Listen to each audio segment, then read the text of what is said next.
Well, greetings and salutations. Good evening, good afternoon, good morning. Welcome to VSG 149.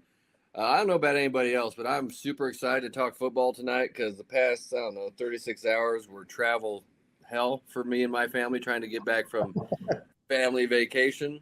So it's, those of us that travel every once in a while, quite often, will experience this. But when you have 6 teenagers in tow, the issues of managing such delays and cancellations, they grow by an exponential factor that if it were just a couple of adults, you wouldn't get. So it was fun. It was educational. It's definitely memorable. So it will forever be just an extra night of vacation spent in and around Houston Intercontinental Airport.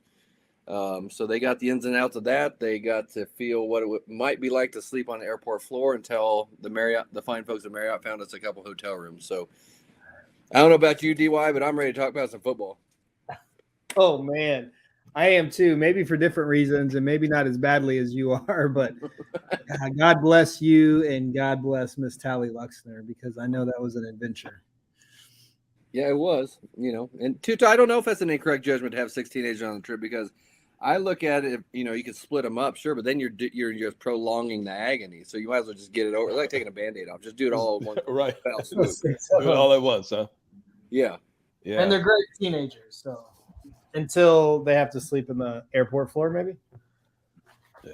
Nothing worse than going to Houston, Texas. I'll just say it like that. No, yeah. The funny thing is, I was bragging on the Houston airport the whole time. It's like, you guys are going to love this airport. It's got so many dining options. It's good people watching. I don't think they share my opinion of the airport at this point. I think the worst part for them was because we had no luggage. It was all checked. So we were all in the same clothes, for those same 36 hours. And in Alabama and Houston, it's a little bit sweltery down there. So you can imagine the type of. It was a warm day. It was a warm day. Yeah. Warm day.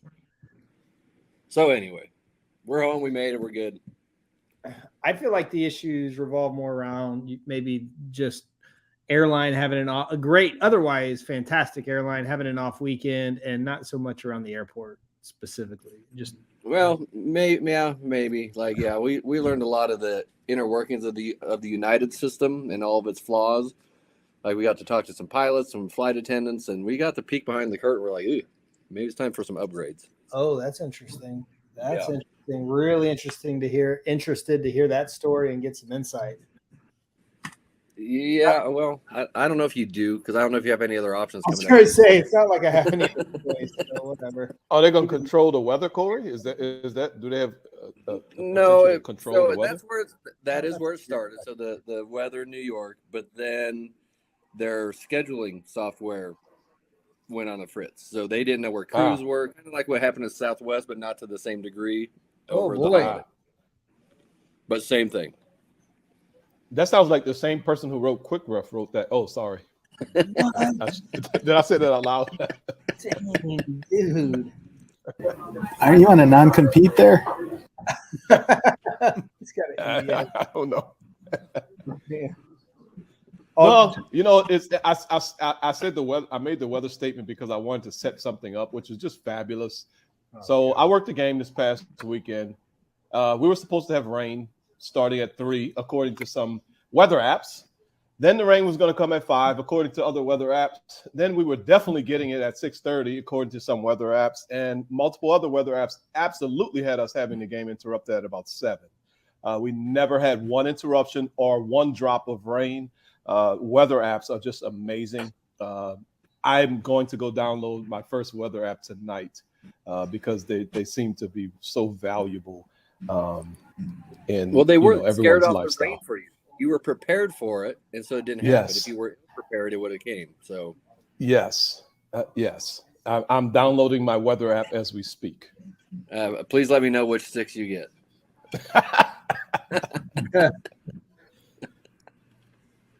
I only have 3 personally, and they're all fantastic for different reasons. I know they work. They work very fabulously well. Well, they do. How about we watch some football, DY? Oh, I didn't know we had any plays this week. I thought we were just going to talk about awesome. That's good news. I know. Who's going to what is that noise? I keep having, well, whatever. I'm going to keep. Hey, let's go. Let's go. Of course, we're going to Boise, right? It looks familiar. Yeah. So we got to talk about, we got a lot of stuff to think about here on this play. And this is one of our VSG stalwart. I don't know if stalwart would be the right word. He's a lifer, I guess. He's a veteran. Amo from Colorado. Is it Parker? Is Brian Parker? Parker. Yeah, Parker. They had some crazy weather while we were gone, like nuts weather. Really? Yeah, like tornadoes and stuff. It was probably predicted as well. Yeah, right on the app. I'm sure. So Brian had a tough play. I mean, we got to think about DPI. We got to think about catch, no catch. We have a boundary line. This is really, really, really difficult. Todd, did you select this play? I'm not sure I selected this play. I feel like this play is like fashion design created specifically for us to reset your legendary virus-free virtual clinic that you put on for us relative to catches in the end zone. Oh, it actually was catches at the boundary line, but yes, the end zone does have boundary lines, but yes. So this is an awesome opportunity for you to revisit those. Really good. Sincerely, that was, you don't remember. Okay, never mind. I do, but you put me on the spot, so I'm kind of taken aback here. I missed production meeting, obviously. You did. That's okay. That's okay. Well, let's just go through it, and then maybe some of those things will come back to you as we talk. Yes. So obviously, when we see a pass coming to us, that's when we have to kind of prepare for what is going to happen next. We need to read the trajectory of the pass to determine, is it taking us to the sidelines, is it taking us to the pylon, is it taking us deep in the end zone? Where is this pass going to take us? Luckily here, we don't have to move. We're stationed on the goal line, so that takes one of the variables out, which is our movement. And so we could just really use our eyes and our judgment and our awareness of relationships between players, ball, gravity. We got to have that relationship with gravity to know the ball's going to come down. And then prepare ourselves for what exactly is going to happen next. And I think back then there was this, I kind of thought about a way that we would work these type of plays in different phases. And the first phase was basically the anticipation phase, anticipating what's about to happen. The next phase, we have to work the interaction between the players. You're advocating for anticipating things on the field, because I feel like I've heard the counter instruction for that, which is really don't anticipate anything, because then you're going to already have it, you're going to be predisposed to a decision, and it's better just to let it all happen. So like, how do you respond to that? Correct. And I'm not, and we're not, for clarity, not anticipating contact between the defenders. What I'm anticipating is, where's the ball going to go? What is going to be the relationship between the players? And what type of action could I prepare myself to work? And in this situation, with the ball coming directly towards the pylon and two players really close to each other, I'm anticipating that I'm going to have some contact between the defender and the wide receiver. And I'm also anticipating that this pylon could be threatened and this boundary line is going to be threatened. So I'm getting my brain prepared for that. I love that. And then the next phase is we got to work the action. And the action itself is interaction, in this case, between the defender and the wide receiver. And the toughest part about this is we have to figure out and make a decision on pass interference or not, whether it's offensive pass interference or defensive pass interference, flush that, and then get ready to work the catch process. And that's very difficult on a play like this, because all of it happens really at the same time. And especially when a play like this, where processing that OPI DPI element is going to take a while, because it's really tight, and we'll get to there and we'll talk about all of those things, but it's not one that's just really clearly and obviously a foul, even though it may look that way at first blush. and it's not one that's clearly and obviously not a foul. So you've got to process that, and it's one of those where you're like, and then you still got to work the catch. Right. And that is the toughest part about this play to me, is making that decision and then being able to get towards making a decision on the catch, because you can see the wide receiver's right foot is really close to that boundary line. I don't know if we don't have a real good view whether it's toe heel or not, whether his heel came down out of bounds or if it stayed in bounds, but it is really tight over there. Yeah. You know, Tuta, you brought up the phases. This was back, I think, in the virus days. And that's something that really, really helped me. And, you know, I don't typically like to give you credit for anything that positively affects my officiating world, but that one definitely did. And it really, like, it's amazing in officiating that when we compartmentalize things and break things down and have, you know, a clearly laid out process of what we're doing, it just makes it flow so much easier. And so I do thank you for that. I'm glad you're going over that again. I'm going to take that backhanded compliment, Corey, and I'm gonna accept it. That was not a backhanded compliment. That was 100% sincere. Like what you like. That really I thought was very helpful, because I had to play that very season, similar to something like this. You know, really working DPI, working catch, no catch. That I literally thought of that going as that play just kind of went through my head in that manner, and it really did help it. 100% it did. Well, good. I'm glad it did. I'm glad it did, because and honestly, Corey, I kind of stumbled on that as we were preparing for that session. I was just looking at plays and I was thinking, how could we go through this? And I kind of just stumbled on that. It may have sounded like it was some well developed thought process, but I just stumbled upon it. And I'm glad it was able to help you. Hopefully, it was able to help someone else as well. Now there was an amazing handheld video of this to show the feet, but I don't know if we have that footage or not. If you can see, there's a handheld cameraman right at the side of the. I forgot you got this one, Corey. Oh yeah, I just sent it to BC. I don't know if he can get it up or not, but I mean, like you said, I love that, you know, as a deep wing, this is. I mean, we want to be stationary on any pass play, but man, this is the one. This is why we are stationary at the pylon, to see this. And, you know, we talked about it, you know, I think we've talked about it on here. I know we definitely talked about it at our camps, that, you know, when you're looking for where that ball is, you got to see it in the background. And I like the way you bring, okay, you got to have a relationship. Okay, the ball's up, and, you know, and then kind of feel that trajectory. And I think the more you practice that, and the way I do that is during pregame warmups, when you have the receivers line just kind of going down the sideline, and they're throwing those deep, you know, up the sideline passes, you know, watch the receiver and then try to see the ball come out of the receiver or the quarterback's hands in your background. And that's really helped me over the past couple of seasons to recognize maybe just watch the ball as it comes towards the receiver. No, I mean, I wouldn't recommend that. I think it's going to miss a lot of things. But and what do we know about a ball that's in flight? It's always going to come down. Coming down? Yeah, it's coming down. Baby. And so, you know, I really like the way Brian worked this. I know that we did some fine tuning things when breaking down this video to, you know, always make sure that, you know, we're looking at the players, you know, and not really looking at the ball, which is, you know, it's an easy temptation to do. And Brian was really good with the self-evaluation aspect of that, which, you know, we all aspire to do. But then he nailed the catch. We nailed the catch process, and you see that picture up there right now. There.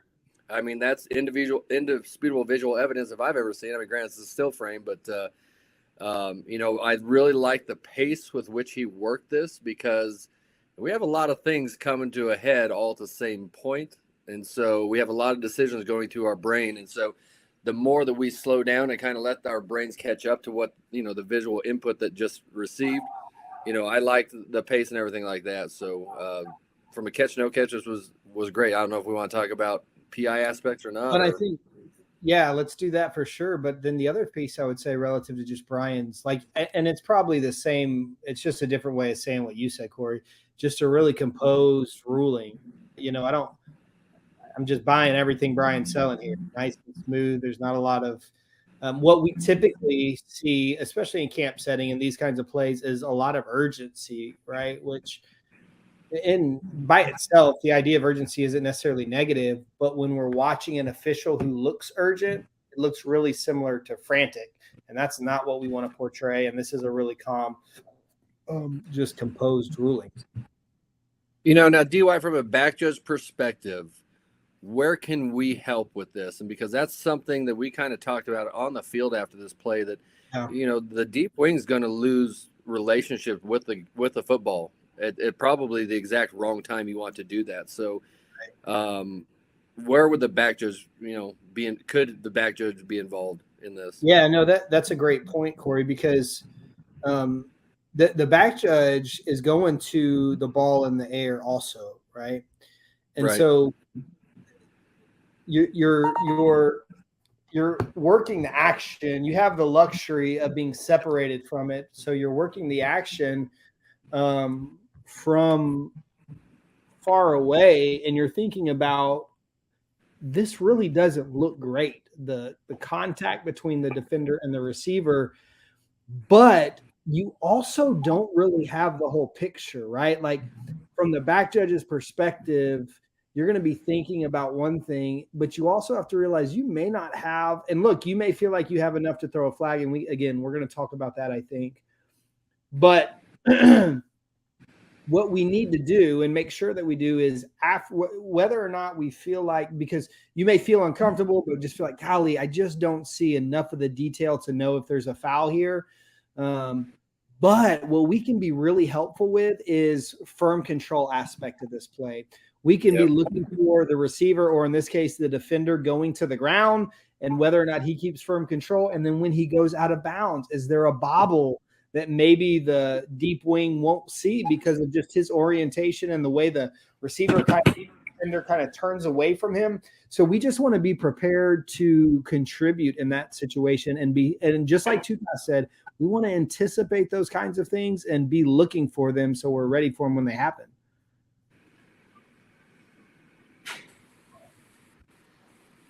I like it because I think we may see as a deep wing, if he's when 91 is making the catch with his back to us, we're not going to see any type of bobble motion. And if that does occur, by the time he turns around, we're going to see, well, he still has it.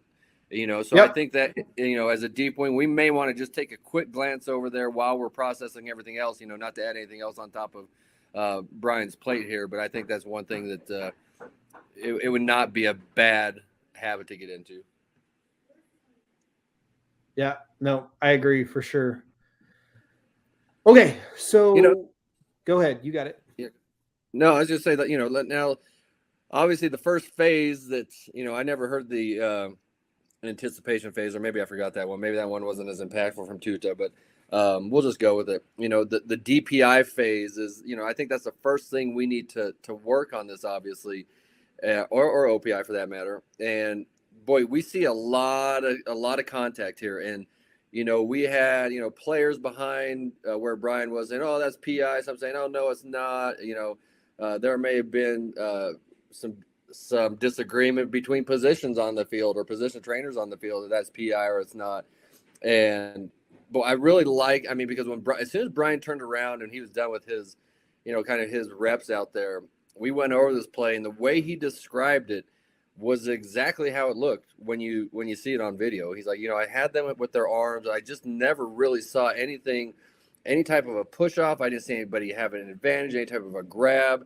I had two players looking back at the ball, and that's spot on. And that's when you have that type of accuracy with your recollection and your description, and then you show it, and then it shows up on video like that. That's a positive calibrating moment for us as officials. We can calibrate both positively and negatively, but it's always nice when you can say, hey, man, I did see what I saw, and kind of grow from there. So, I think, obviously 91 and number 9 are into one another. There's a huge size discrepancy, but you see that left arm of 91.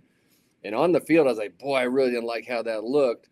But when Brian said, I just didn't see him push off with it, I was like, okay, let's see what happens. And, you really don't see anything overt. He's playing the ball, so he's got all the rights to the ball that the receiver does. I think he's just, he turns to the ball to get his other hand up. I don't see anything that that makes 9 go down, other than 9 maybe just gets a little off balance, or maybe he just got rubbed out by that a bigger player. I don't know how you see it, DY. No, I really like what you're saying, Corey. And what sticks out to us, what needs to stick out to us as we officiate this action is 91 right here. That's a great shot in slow-mo, is clearly and obviously playing the ball, not just looking for it. He's trying to catch the football. And so we know that when he's doing that, he gets a lot more leash relative to contact with the receiver than he does if we feel like he's not playing the ball. Now, it's not, I don't think, absolute, right? Like you can't do anything. And that left arm, I think, is what's a little bit worrisome, because even if playing the ball, if he uses that left arm to stuff the receiver into the ground, I think we would still have a foul for DPI. And it's interesting because I was under the goalpost here and just, kind of watching, and it looks like, and even at the first time you watch this, like 91 just runs straight over him. And if you miss that detail about him playing the ball, it's very easy to get kind of suckered into a foul that you don't really love. And we just see that this slow motion is fantastic. We see such a great head turn, turns his body and catches the ball with both hands. So again, and we talked about this in the breakout, absent of a left hand really significantly pushing him down, then we wouldn't have a foul. And we just kind of left it at that. Like, well, we can't see, that may be happening. That may not be happening. And you can, well, look, we can just look at this. Is that working? Can you see my screen there? No. Okay. Let me try again. Hold on. Because we got the video, we got the handheld, the sideline. And it was a pretty good shot. Pulitzer Prize winning videography. I know that. So yeah, without question. Still don't see it, DY. Yeah, it says it's been disabled. That's okay. That's fine. I mean, we can throw it up there if we get it. If not, no big deal. But I think another thing to concern ourselves with is that right hand of the receiver, because you can see it in both the slow motion that he's got it kind of got around the back of the shoulder pads of that defender. And so we also have to process that if he decides to yank him or prevent him from turning for the ball, that we could easily have an OPI that's really a grab and restrict that we would normally associate with the DPI category, that this would be one where, hey, that receiver did not allow that defender to make a play on the ball that he was entitled to. And I think sometimes we fall so in love with the certain only categories of OPI that we forget that sometimes OPI can have those same DPI characteristics. Yep, absolutely. And that's a great point, that we could very easily have an OPI grab and restrict here. And we don't talk about that as a category very often. But I like that we don't, just as an opportunity for us to mention that all of those categories for DPI can also apply to OPI. So the screen share wasn't working out for me. Apologies for that, but I'll end the suspense.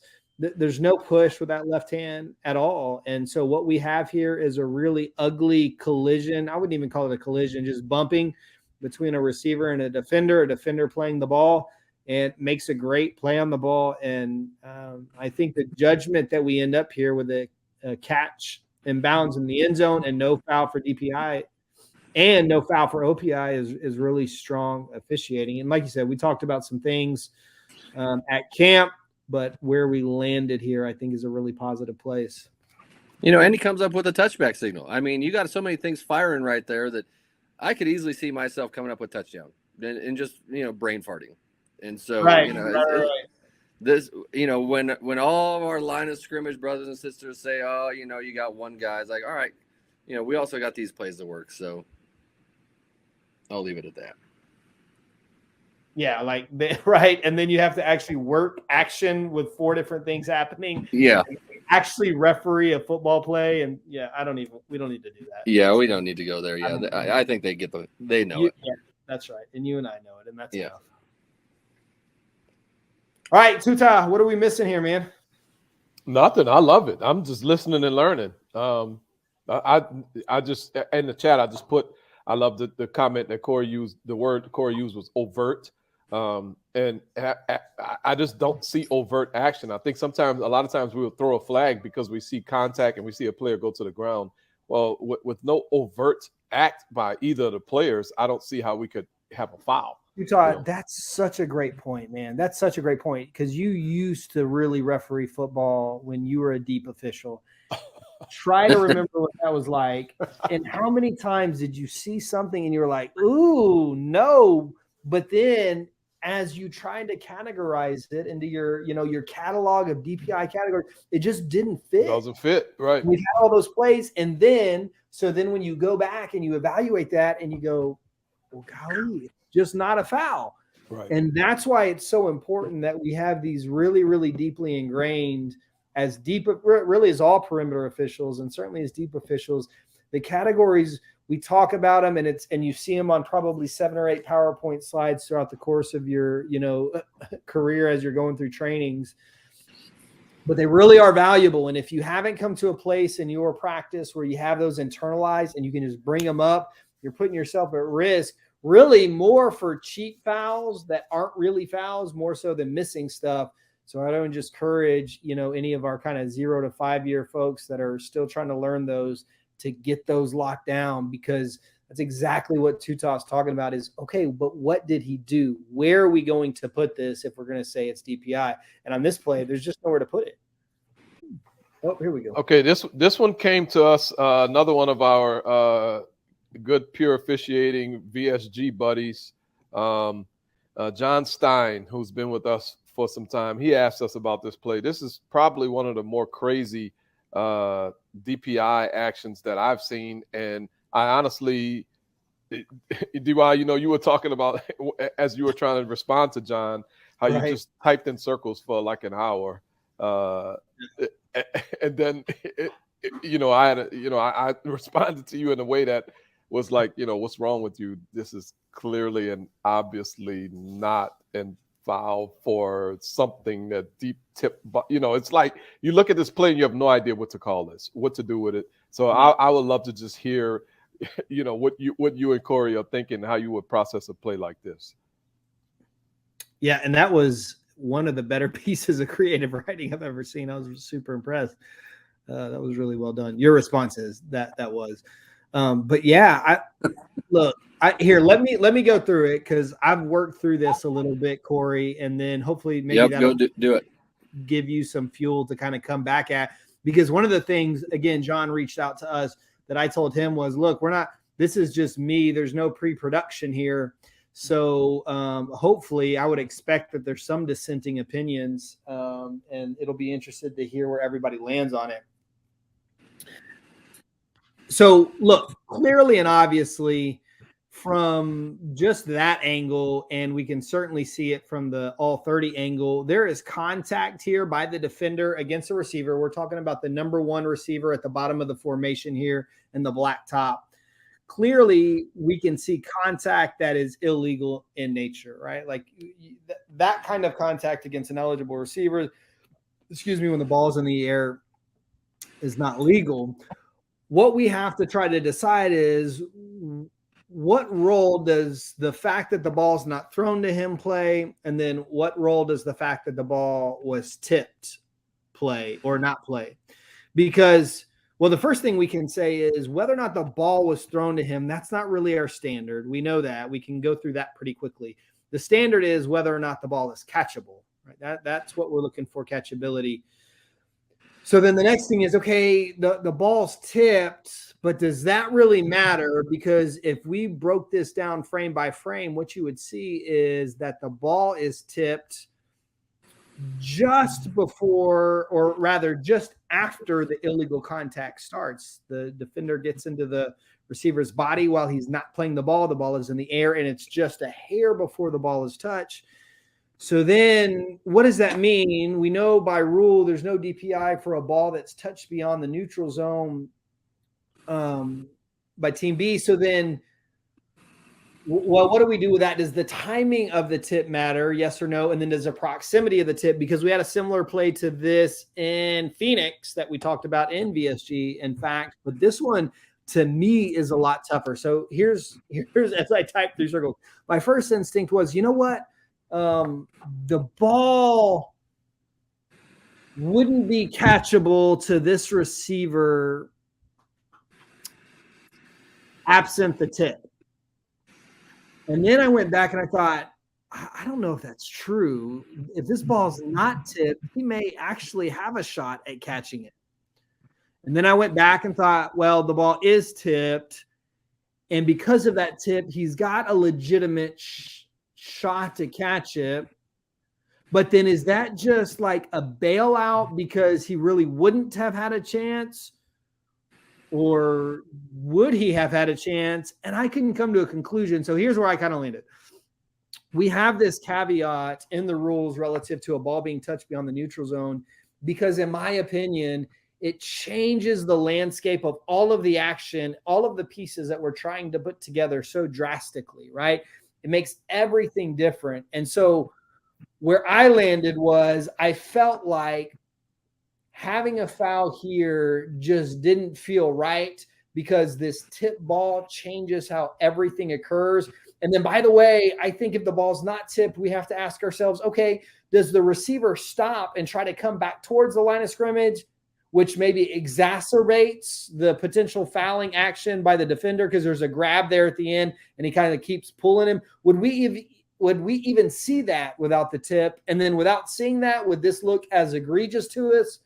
So for me, thinking about all of those things as I typed in circles and now I'm speaking in circles, it made me land at this place where I just felt like, gosh, this is why we have that caveat again with the tip, because it just changes everything so much. So personally, I landed where I felt like our best option here was not to have a foul just because really the tip. And, I don't know if technically that's appropriate per rule because the contact started before the tip, or maybe that doesn't matter. So again, really interested in other people's thought, and hopefully we get some feedback in the chat because this was a fun one to try to evaluate and break down. Yeah, I mean, I remember watching this play. I was standing right behind John when this happened, and I'll be honest with you, it was such a unique play to see that I was like, okay, all right, so that would have been, but now it's not, or is it? And kind of the same type of circular speak you had, I was going through my head. But, and watching on video a couple of times, I agree wholeheartedly with you. I think, yes, I agree that the contact, this is more than a defender just kind of using the sideline as an extra defender. This is an act, he is pushing him there. He is pulling him. But then when you relate that kind of in a two-step process type of mentality as to when that happens with the tip, boy, I just don't, I think the proximity definitely matters. Now, if this receiver is closer to where that ball is, I think we'd have a stronger case for a foul. But the fact that tip does really kind of change that trajectory and gives, the apparent look that he would have a play on the ball, I think that does matter. One other thing, I don't want to just regurgitate everything you said, but one thing, just as a reminder, this is not a, this player in terms of like illegal touching, that would not, that doesn't have anything to do with the DPI. You can have DPI. I mean, we would still have touching and reestablishing. We'd have all those components to work as well, which would be another fun scenario to talk through. Because, okay, so let's say this ball is not tipped. Let's play the what if game, and it's going to our man here, the number one receiver.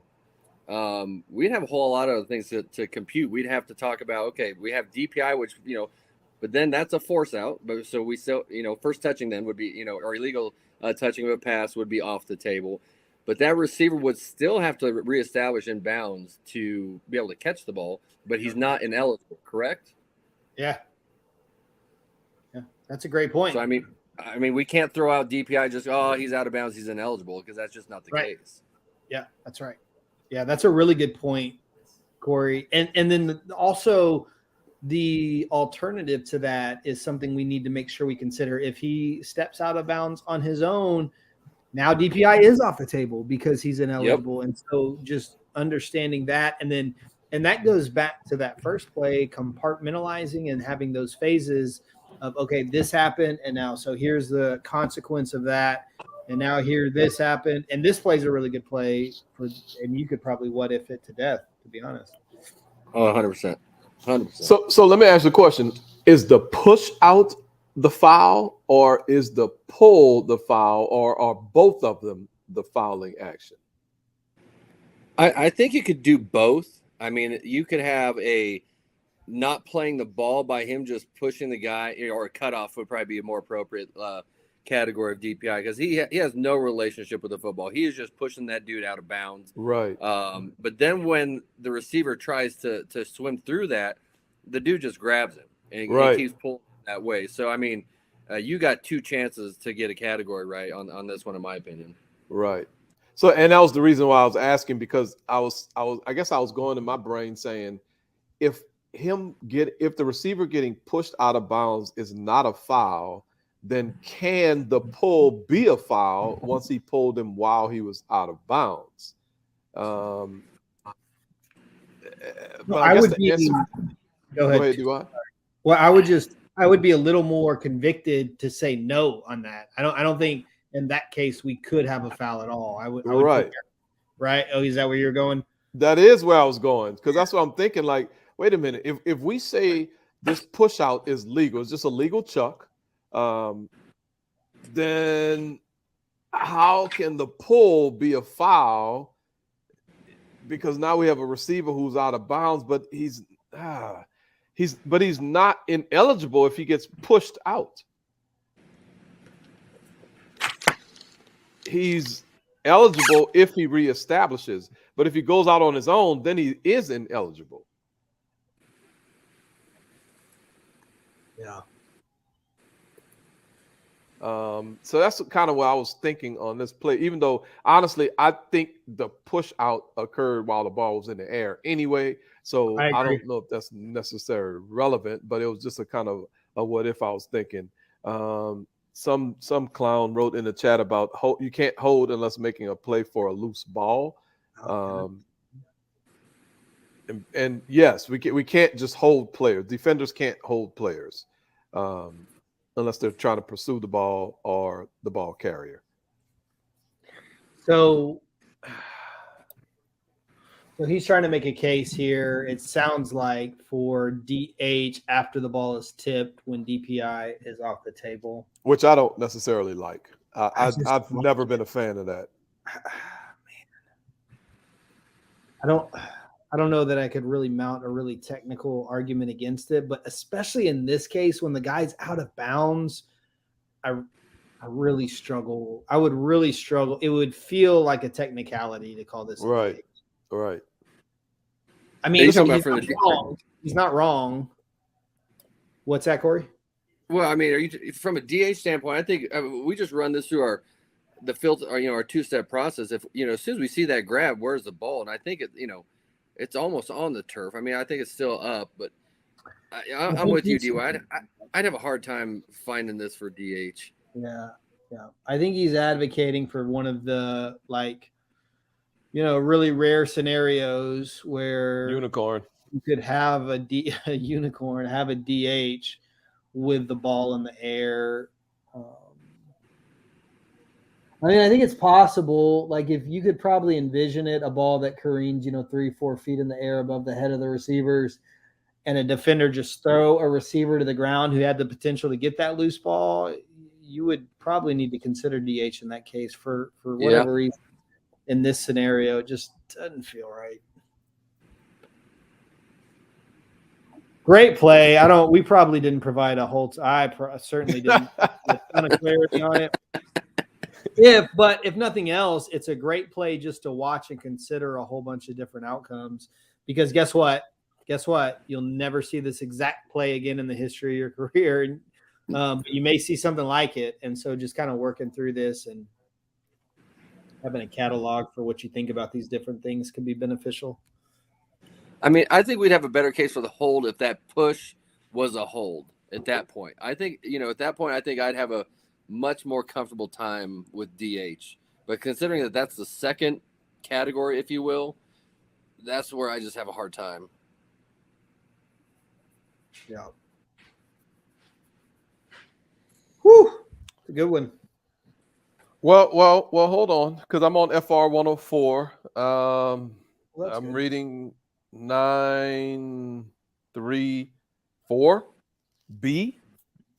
A defensive player legally may use their hands or arms to ward off or block an opponent in an attempt to reach a loose ball during any forward pass that crossed the neutral zone and has been touched by any player or official. Could we, like, for me, I guess it would be kind of hard pressed. It would be hard pressed to say he's trying to reach the loose ball because he don't even know where the ball is. He literally has no clue where the ball. Yeah, let me not. I won't go there. I won't go. No, but I mean it's a good point to bring up. Just for rule study component. I mean, if he is, that's passing has been touched by somebody, he can, if he's trying to get to a ball, he can yank a guy around. 100%. Yeah, he could throw that dude out the way totally. Absolutely. Yeah, Absolutely. For sure. That's Yeah. real. Yeah, well, John's probably wondering, what the hell I asked these dudes this question for because they didn't help me at all. That's not helpful. Sometimes they have those plays where it's just, I mean, it is what it is. There's nothing you can really say. It's just maybe we gave some things to think about, and as all of us go on our own merry way and look at this play again and similar plays, and just I don't know, figure out how you want to process it. Think about some of the things that we talked about, and come up with your own conclusion. Here you go.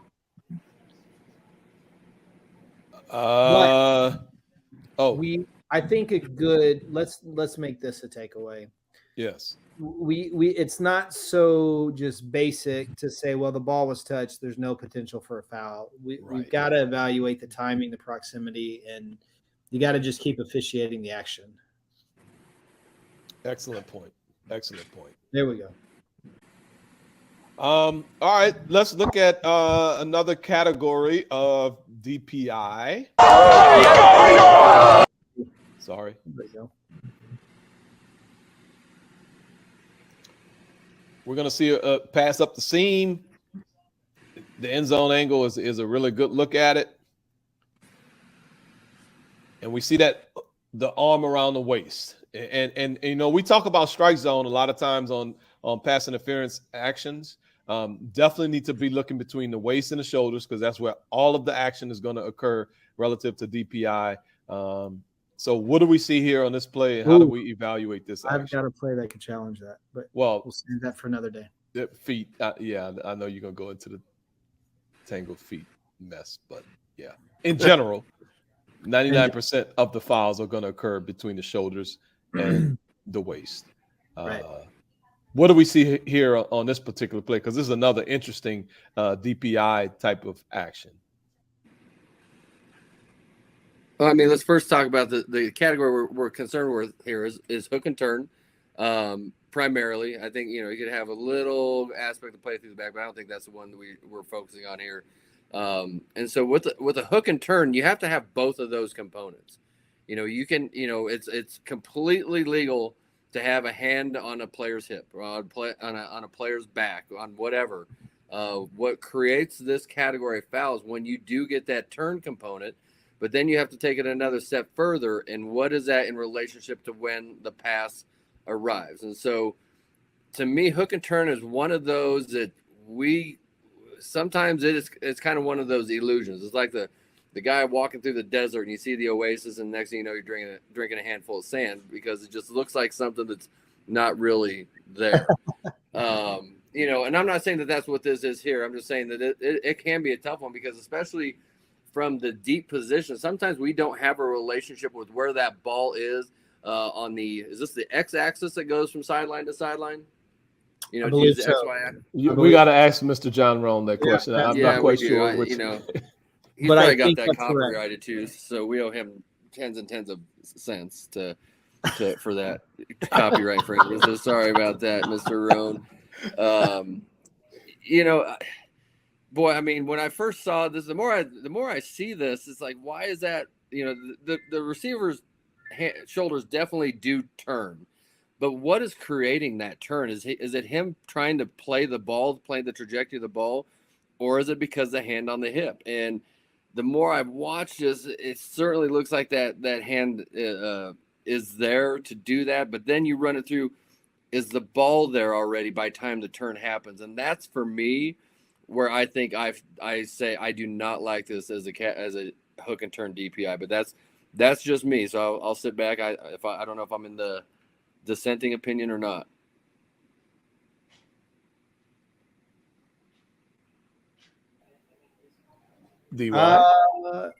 I don't have anything to dissent with. I feel like I don't know if we talked about this, Corey, in our breakout or if this was in our closing session.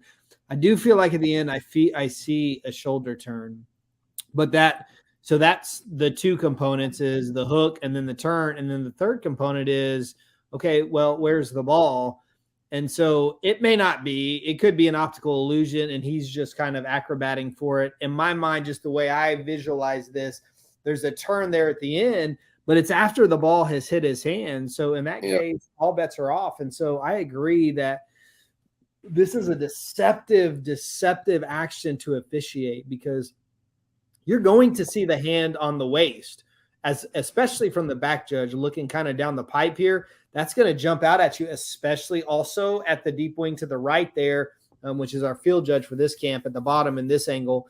That you're going to see that hand, and it's going to get your antenna up. And look, we want to anticipate the potential for a turn now. We believe in that. We want to preload that. But then we have to officiate the action all the way through the end. And we're going to see the ball get there and think, there's just not a turn. And then if you're like me, you're going to see a turn and then connect that the ball was already there. So I think it's a really good play to observe hook and turn or hook and potential turn action, because and kudos to the guys on the field for having great discipline here to evaluate those details, because it'd be really easy just to throw on this, I think. 100%. From a visual mechanics standpoint, I actually think the deep wing has the best look at this entire thing. Typically, hook and turn, I think a back judge is going to have probably the best. But in this particular situation, when we're anchored at that goal line, we have all the relationship we need between where the hand placement is, what it does to the body in correlation with the timing of the pass's arrival.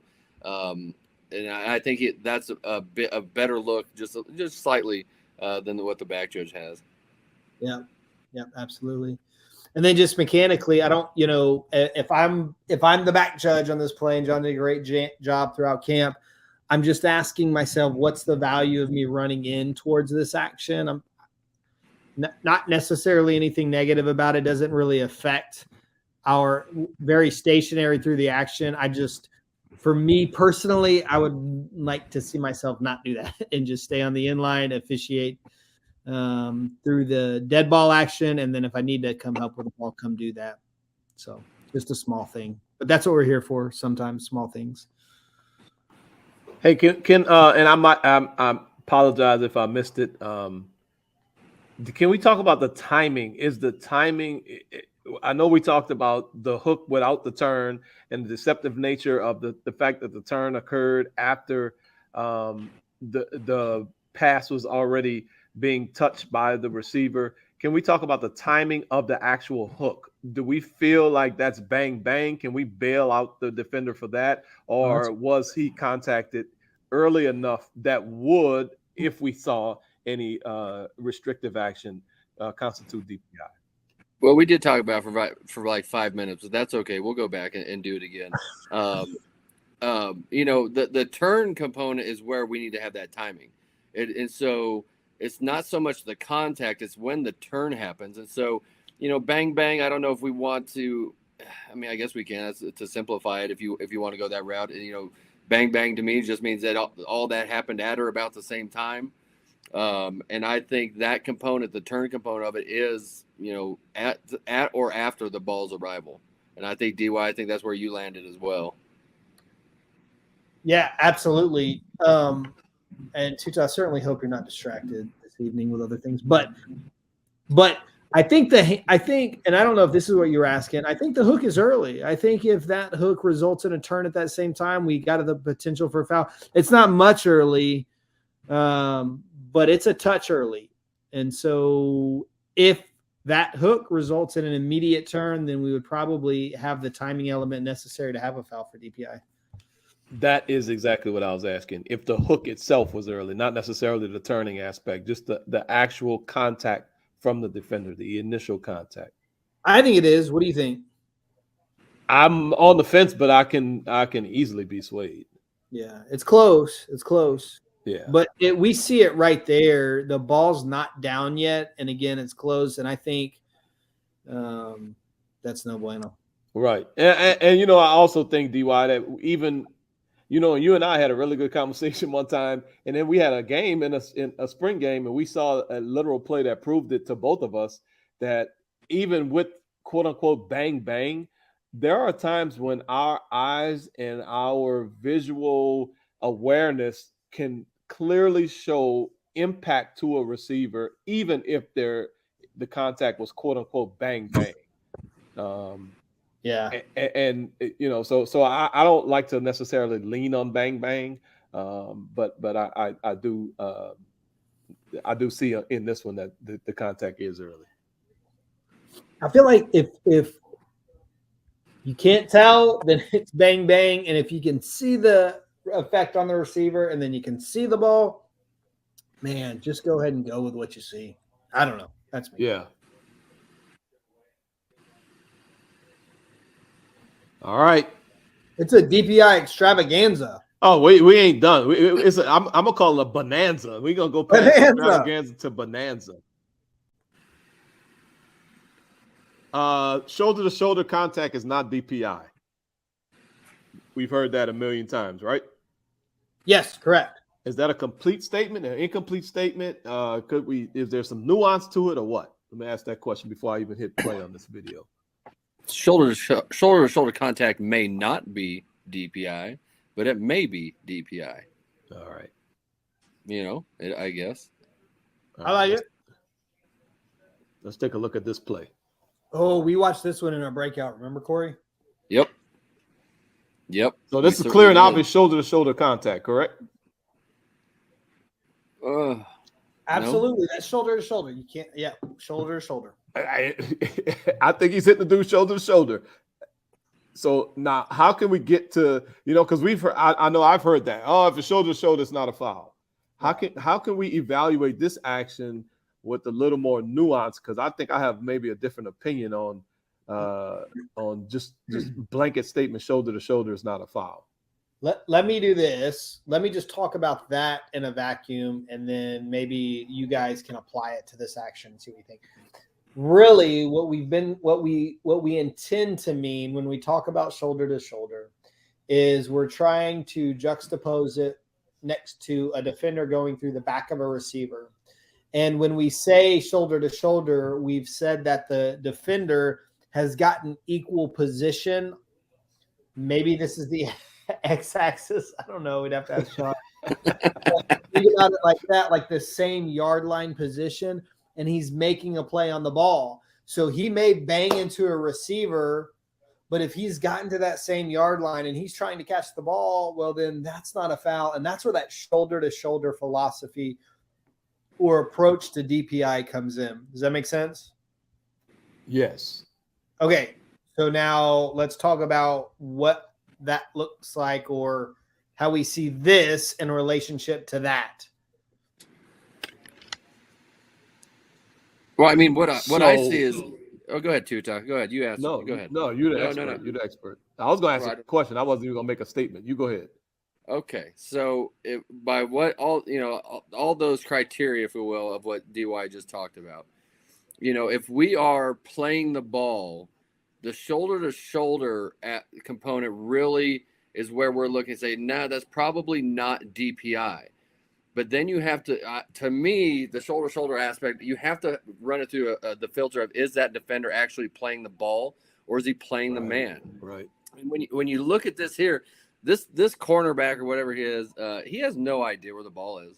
He really doesn't. He's getting into the body of the receiver, and while I think the contact is shoulder to shoulder, there's kind of a secondary act, if you will, with the defender's right forearm to the lower left back of the receiver, and he's doing all of that while he has no idea where the ball is, because if he knows where the ball is, he's probably got an interception, or at least a play at an interception, because it falls kind of right at his left shoulder. Right. And I think to me that's the key, Corey. Looking at this play, it's so easy for us to just use that blanket statement, and this play proves that shoulder to shoulder is not a foul, is just not a complete and developed statement. Because number 46 has literally he's making no attempt whatsoever to catch the ball. He's only doing one thing, bumping the receiver off his route. And the ball flies right in front of him and the receiver. So, to me, this is a clear and obvious foul for pass interference. The conversation in the deep room that we talked about was guys were struggling with just the idea that maybe the receiver just, I don't know, doesn't care or doesn't seem to be trying to catch the ball. And so what Corey and I kind of responded was, well, that may create kind of an optical illusion for us on the field that makes us feel like, I don't really think that's a foul. Like, it feels almost more incidental because he's not trying to go catch the ball. So that impact on him, the restriction, typically we can conceptualize that or contextualize it as he's trying to catch the ball. And that's where the restriction really kind of makes itself known and is magnified. And so when he's not doing that, it just looks different and you struggle to come to a foul. And so what we did was take him through the exact process you did. And okay, well, is this contact while the ball's in the air? Well, it is. Okay. Right. Is it prior to the ball arriving? Is it early? And it's close, but it is. You can tell that's a great angle right there. And then I don't remember if it was the tight angle, Corey, or the end zone that we really liked. Anyways, but it's early. Well, okay, that's another box that's checked.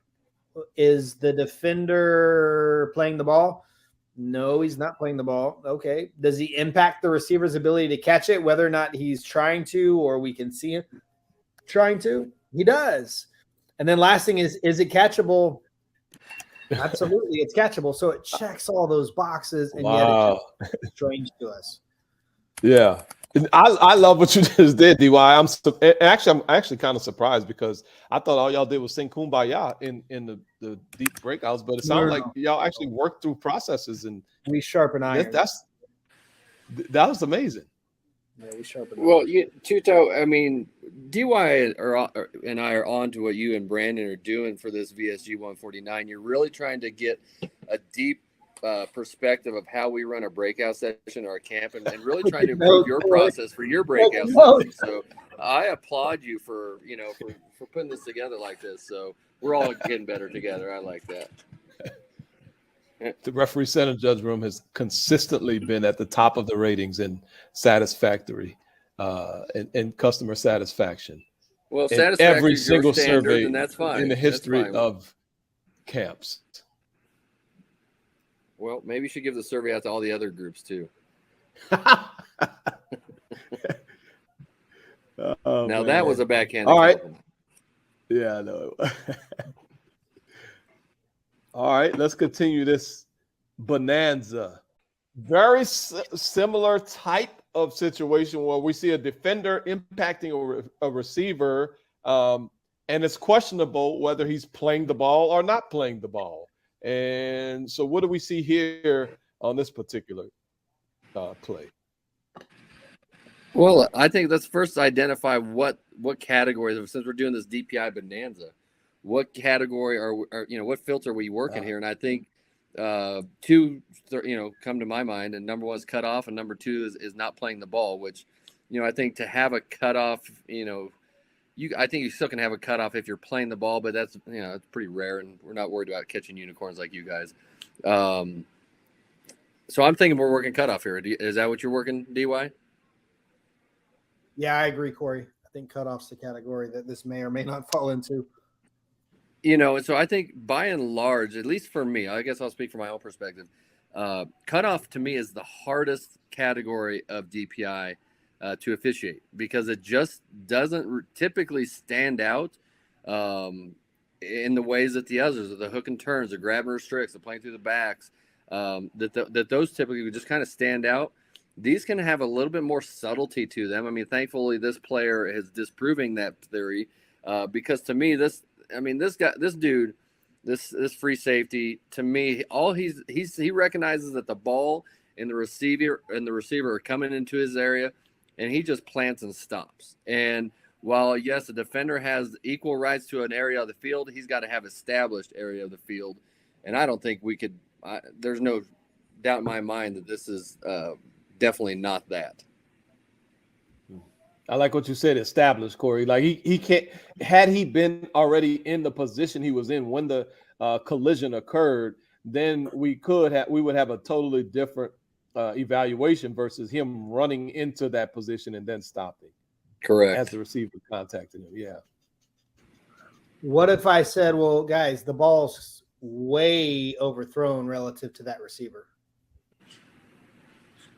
And of course, it looks like that when the receiver's getting knocked down 10 yards in advance of the ball and maybe 5 or so seconds above. I'm exaggerating. 5 or so seconds is an exaggeration, just so everybody knows. But he's contacted so far ahead of when the ball got where it was getting, in my opinion. And, it just, of course, is going to throw off the optics of, whether the pass was catchable or not. So I mean, look, we may not know. We may not be able to pull out our protractors and figure that out.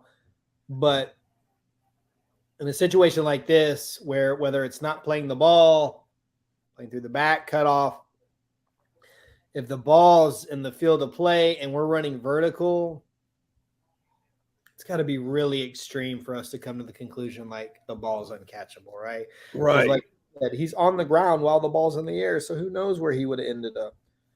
Right. And it's only 10 yards. D.Y. hit right in the middle of the end zone, and he got knocked down at the 5. So that's only a 10-yard difference, and that ain't very much for a player who's running full speed. Right. What if I said, well, the defender doesn't seem to know where the receiver even is? Can we call this incidental? I think we could if the defender was actually making an attempt to play the ball. And in this situation, the defender is making literally no attempt to play the ball. His entire intention is to impact the receiver's route. And the thing that sells it for that aspect for me, Tuta, is that you can definitely see a discernible altering of his stride. Right. Like he's not running. He plants and he's trying to stop or throw a hip. If he's just running, trying to get to that ball, and this same type of collision happens, I don't think we even stop and talk about it. But the fact that he kind of stops and that to me is like, nah, you earned that one. Yeah, yeah. I mean, he didn't jump, he didn't reach, he didn't do anything relative to the ball. No action whatsoever relative to the ball. And what sells that piece, Corey, is when he does that is exactly when the receiver makes his post cut. So he's responding to the receiver.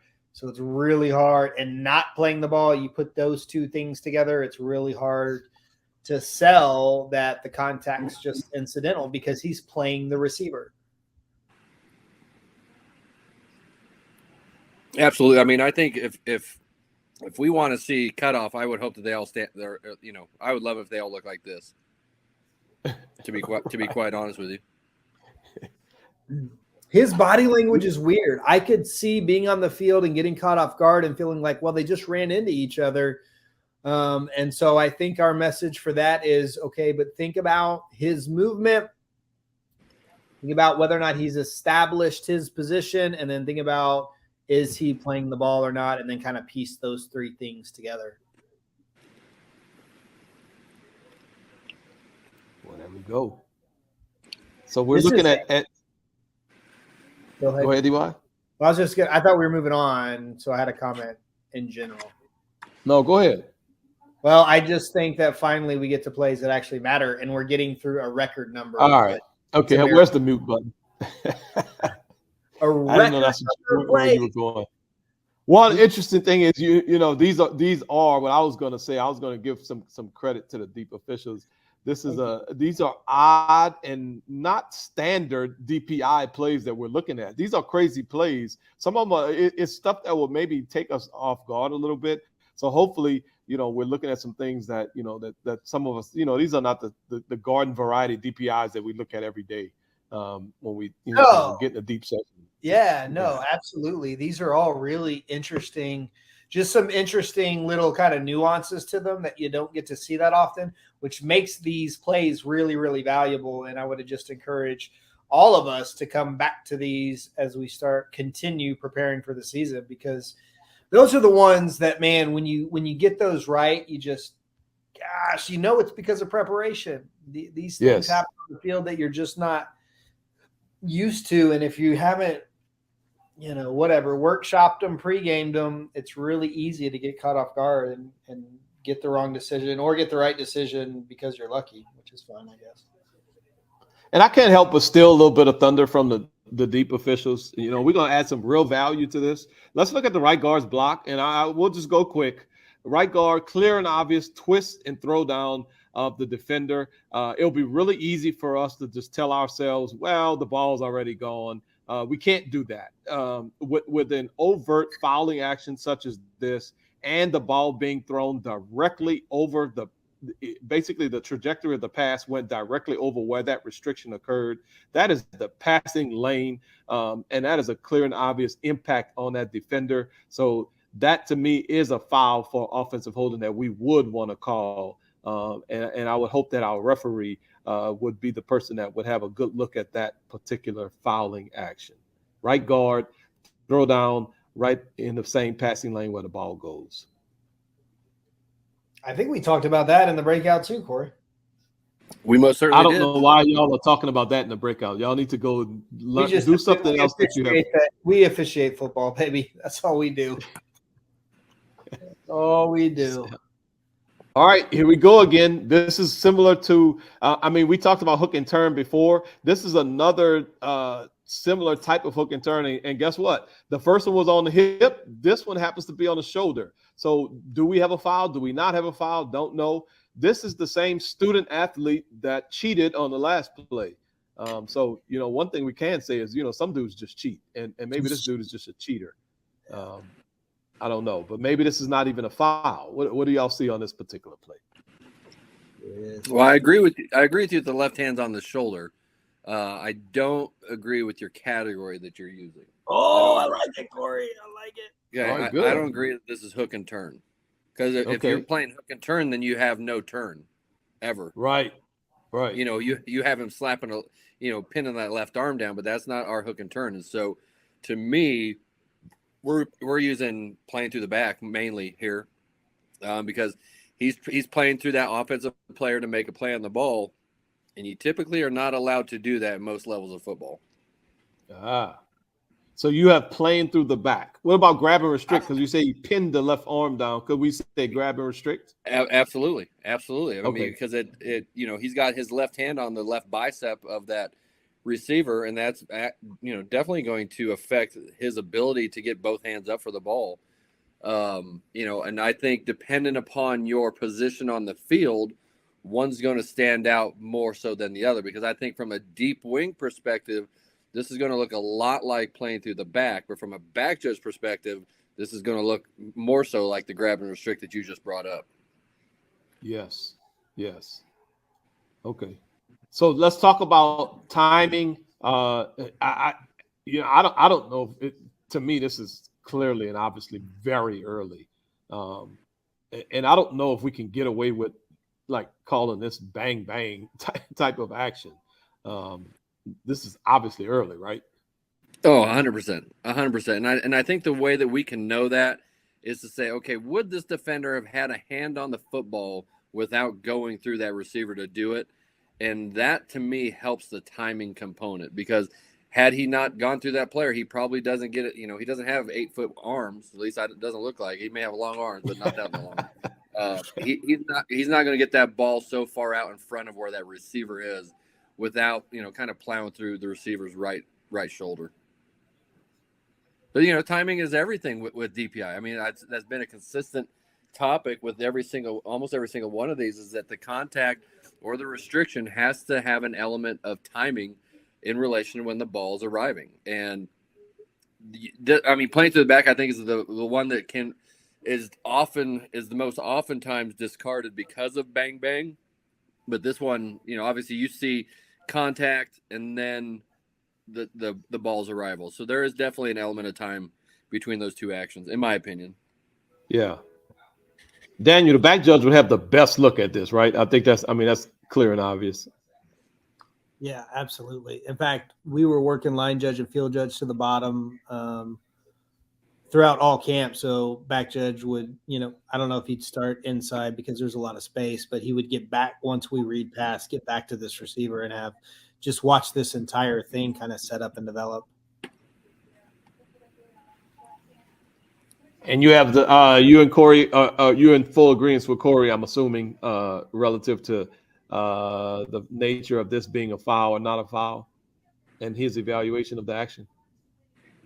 Yes. I see it a little bit differently in the regard that when I think about playing through the back, I think about him really going through the back of the receiver to get the ball.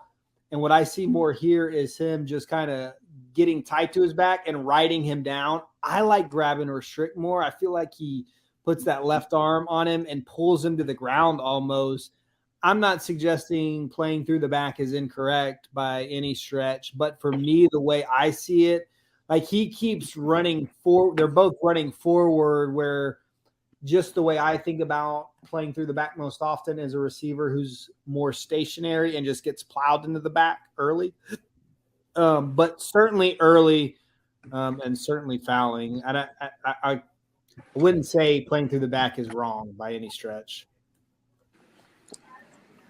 Yeah, and honestly, when we start getting into I think we probably we don't have to get too hung up on categories. Sometimes things are foul, and it can be in multiple. We can evaluate them in multiple categories. Oh yeah, and I think sometimes we'll say, "Well, if I can't put it in a category, then I shouldn't throw the flag." Well, there's times when we might put it in multiple categories, and we shouldn't get into the trap of, "Well, I don't know which category to put it in, so I'm not going to throw a flag." Yeah. That's different, isn't it? Yeah. We see impact to a receiver and we see restriction clearly prior to the ball arrived. It's a foul. Now go back home and you can study the video and determine if you got grab and restrict or playing through the back all day long. But recognize that there's clear and obvious restriction prior to the ball arriving. So you got a foul. All right. We end up with a defensive hold thrown by the deep official. We end up with an interception on the play as well. So the ruling on the field is an interception, but we have holding by the defense. So now we need to all go into our different processes relative to working penalty enforcements. First thing, we gotta obviously make sure that we understand, do we have offensive holding, do we have defensive holding? And we can see here we have a little bit of confusion relative to what we have, whether it's offensive holding or defensive holding. This is really difficult when, I see that the deep official gave a preliminary signal, and perhaps we just got a little confused on which way they were pointing. But all of us are involved in penalty enforcement, and on the all 30 angle, what we can see is multiple officials are getting confused. We see the H at the top as well as the center judge ended up going in the wrong direction. So just really a good reminder for us to think about, how do we enforce these penalties? We lost video.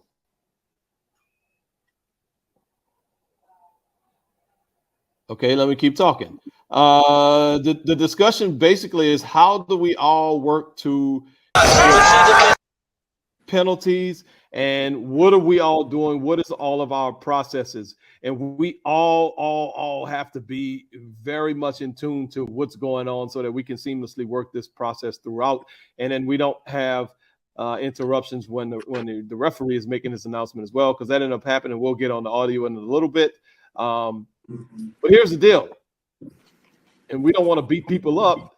The center judge This was her first time working enforcing penalties. And she was very open and honest when we talked about it. She did a really great job this camp, but this is one of her first times enforcing penalties. So Like ever. it's one of those things that exactly.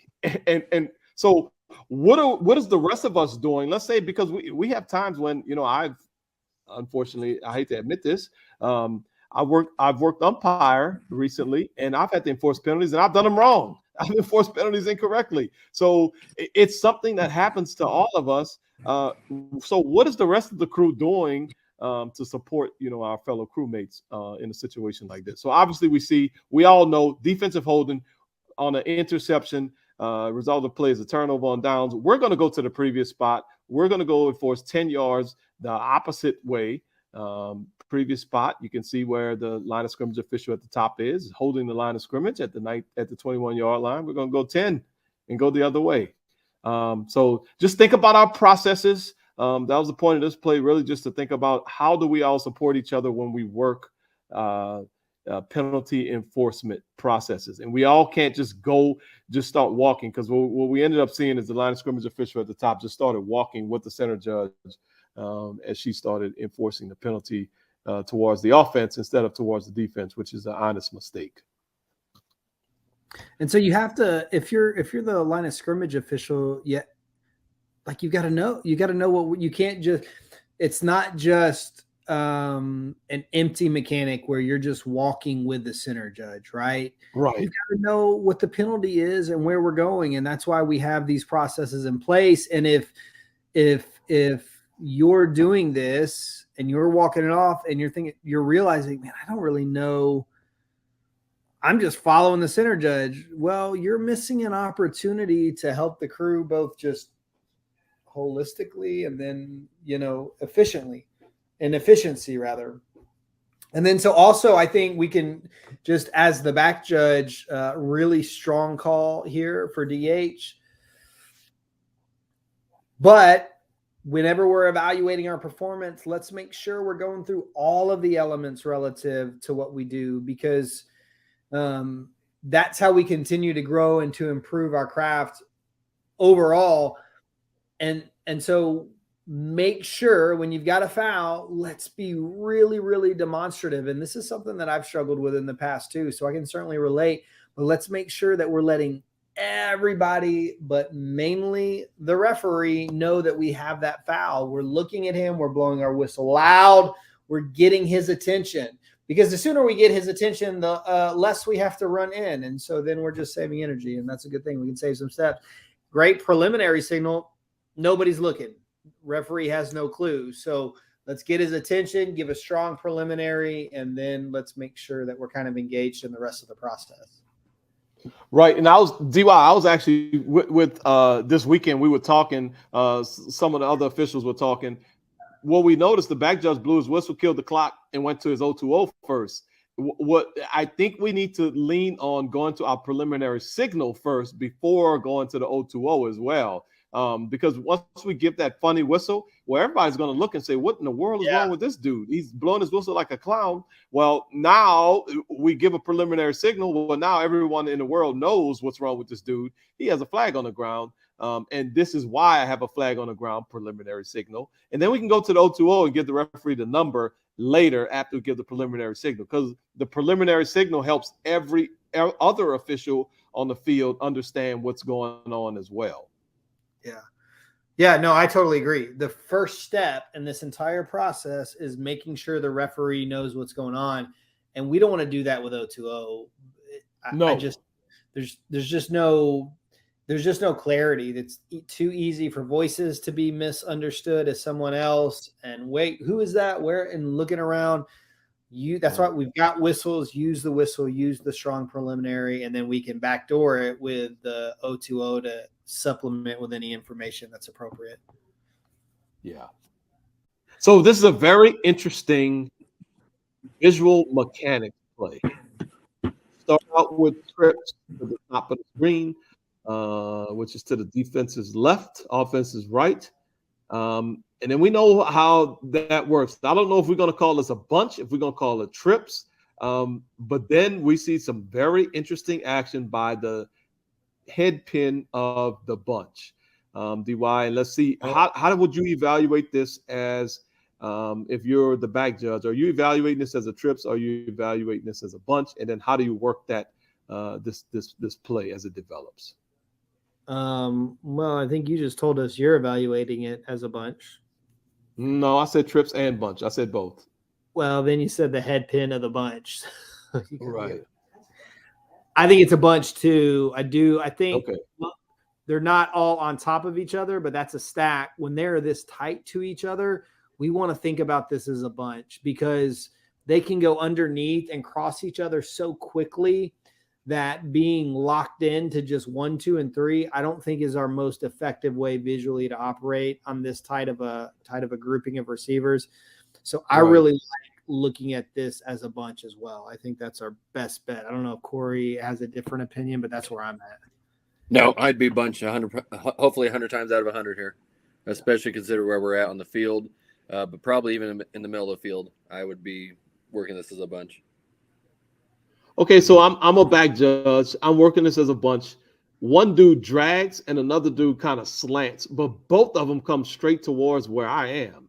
How do I know which dude to look at, DY? So if I'm working this play, the shallow drag is going to get my attention first because he's pressed and he's the most inside receiver. So that's going to grab my attention, which is interesting because if he stays really tight to him, I might stay with him the whole play, which could be a problem because the number 2 guy runs this little kind of deep slant, almost not skinny, but the opposite, like a shallow post. And that's really where my eyes need to be. I think on this play right now, it would all come in front of me to where I would see the separation between the dragging receiver and the guy coming at me in the deep slant. And that's where my eyes would go, that number 2, if we looked at it from a 1, 2, 3 perspective. But it's really interesting as I'm just trying to put myself in the shoes of this back judge. If the defender stays with that shallow drag the whole time, I don't know if I'm ever coming off of that. And I'm not sure that that's the best thing. So, right, because that dude, the number 2 dude, got hugged, right? He does. As the dude was dragging across. And he's got space right now, still now. And now all of a sudden he doesn't. And I've got to be officiating that. Right. I mean, I'd be interested Corey, to hear like what the line of scrimmage officials think that they're where they should go visually on this and kind of what their process is. But, I mean, because we end up with a back that just comes out of the backfield, which nobody's threatening the back at all on the top side. Then on the bottom side, if we started with the back, well, the back went to the other side. So I don't think it would be very good for us to try to do nothing, work the back or work the tackle. So I think we should slide down and maybe work the belt from a visual perspective if we're line of scrimmage at the bottom. So would a line of scrimmage official, do you think, take that shallow drag initially? At the top? At the top, yeah. We've got 3 receivers at the top. So, to be perfectly honest, when that back starts releasing, I would doubt seriously that they would work that, but I would prefer if they did, to be honest. They've got to work one of the 3. Yeah, 100%. I know. Back. They can't worry about that back coming out. No way. Yeah.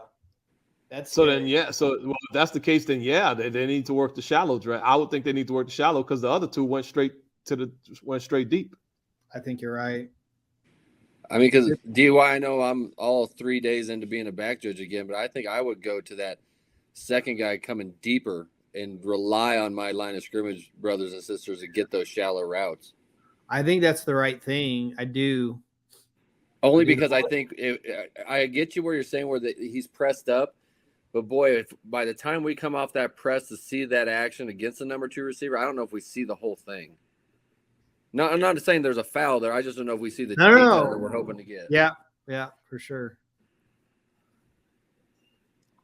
And so, Corey, let's say you deep wing at the bottom, because I've heard you talk about this, and it kind of blew my mind, and I never was able to implement it. When your receiver as a deep wing drags across, I've heard you talk about looking ahead of that receiver to see what's coming and what 100%. Could occur. 100%. I think this applies to any of the 5 that are working receiver responsibilities. But that's just something, when I see my guy head directly inside, there's only one reason that there's one of 2 possible reasons. He's going, just a shallow cross, but he's probably going to cross and try to pick somebody. And if I can identify the player coming the opposite direction, then none of that stuff surprises me if there is any type of collision, number one. And then I can also see, how does that receiver interact with that defender coming the other way? Is he try to get around him? Does he stutter? Does he lean into him? Does he throw a hip? And that just helps me with it. And it's helped me a lot ever since I learned how to do that. And I've tried to preach that as much as I could. So, and the punchline for this play is, what we can see is that head pin from the bunch on the opposite side. He appears to be the picking player, because you can see as he comes across the field, he stems his route and attempts to pick off the defender, who happens to, I guess, go above him, and he recognized he was going to get picked, and he avoided the contact. But there was a clear and obvious OPI setting up as this receiver decided to stem his route right at the mesh point where those routes would cross. Oh, yeah. He's trying to get that guy off the number 1 receiver at the bottom. 100%. He takes right. And that's the thing we have to see. And I think if we don't see him coming from the other way, all we see is a collision, and we have no earthly idea how it happened. Right. So as a deep wing, Corey, you're advocating for us to see that particular picking action that's setting up. That actually, it never occurred. And I know a lot of times people roll their eyes and like, well, why are we talking about this? Nothing ever happened. There's no foul on the play. Well, I mean, a foul is setting up. So that's 100%. The reason why we talk about it, because we want to have strong visual mechanics, whether there's a foul or not. Now, and I'm not, you can't do this 100% of the time, because if we're in a strong press by by the DB against our receiver, sometimes it's harder to do that, because you can't look too far ahead and then we miss a guy, grabbing a hip or doing something. But typically you don't, unless you got Deion Sanders or Champ Bailey out playing cornerback, they're usually not that to that level, but they could be, I guess. Right. And so I think you can probably watch all of it all at once, kind of have a feel of where that defender is. But if he's right up in his kitchen, you may have to stay with him, and you may miss that. So, it's not 100% foolproof. So Adam is on, and Adam was the line of scrimmage official at the bottom. Love what he said, that he switched to the belt. He was line of scrimmage at the bottom. That's great, because a lot of times, obviously from a pre-snap initial key read, the back is responsibility of the line judge at the bottom of the screen. Once the back releases, a lot of times we'll hear line of scrimmage officials say they start working a tackle. Well, we don't need help working a tackle, as Brandon has so aptly stated multiple times. Center judge, umpire, referee can handle the 5 interior linemen and all that blocking action. We need eyes from the line of scrimmage officials to be downfield in passing routes. And that's really what we need. So great job, Adam. Thank you for sharing that. That's exactly what we need from line of scrimmage officials. Definitely. Yeah.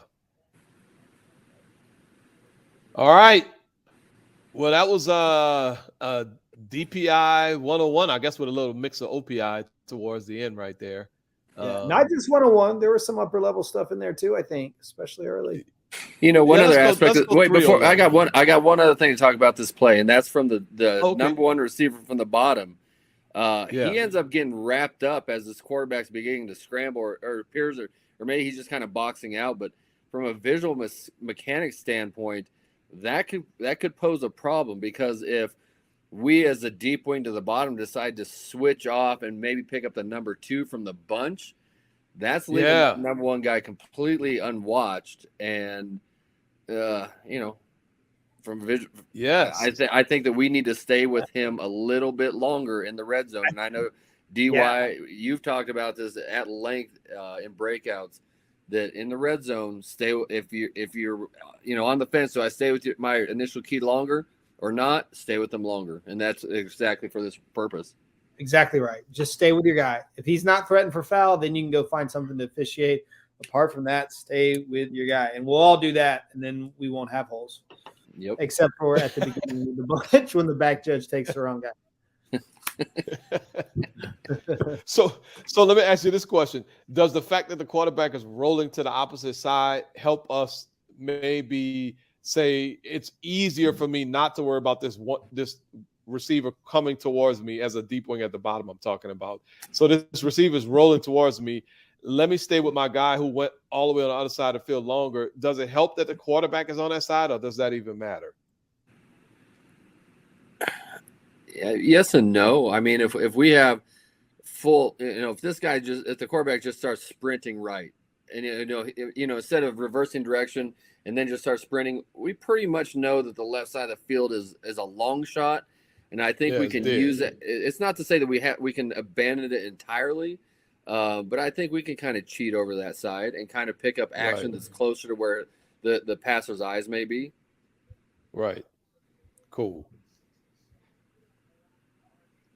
All right, DPI 301. Let's go with 301. We'll graduate to a junior level course today. Nice. We'll skip the sophomore level. We could call this a junior level course in DPI. Okay. Yeah. I mean, these are great plays to be studying as we're getting ready for the season. 100%. Oh yeah. When is y'all clinic, Corey?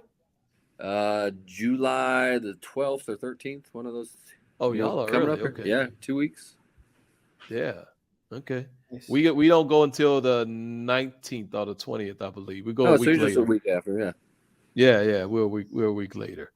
But definitely looking forward to it.